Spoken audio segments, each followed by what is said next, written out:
Let's install our pegboard here. Nasa likod yung instruction at saka yung gamit nyo para ma-install. Slide and clip mo lang itong pandikit na to. Siguruhin malinis yung area ng pagkakabitan and then ididikit mo lang siyang ganyan. That is a whole lot easier compared sa ganito na kailangan mo pang gamitan ng ganito. Some of my concerns, hindi siya very clean, so I don't like it. Versus itong nasa taas, very malinis tingnan. Anyway, ilagay na natin to and let me show you naman yung pros and cons of both. Now, sad news naman.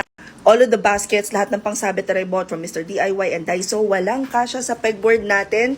But that is okay because we can make it work. I believe that we can make it work. So mga pegs na nakita ko na storage is this one, this, and this. Good thing lahat meron doon sa store na binilhan ko ng pegboard natin. And none of them are over 100 pesos. So perfect. I am beginning to love this corner right here. So pag nag-film akong ganyan, pak, eto, pak, sino ka dyan? The game plan is, bibili pa ako ng 3 pegboard, there, and then yung mga pangsabit. Ilink ko na lang sa caption, comment section, or sa yellow basket.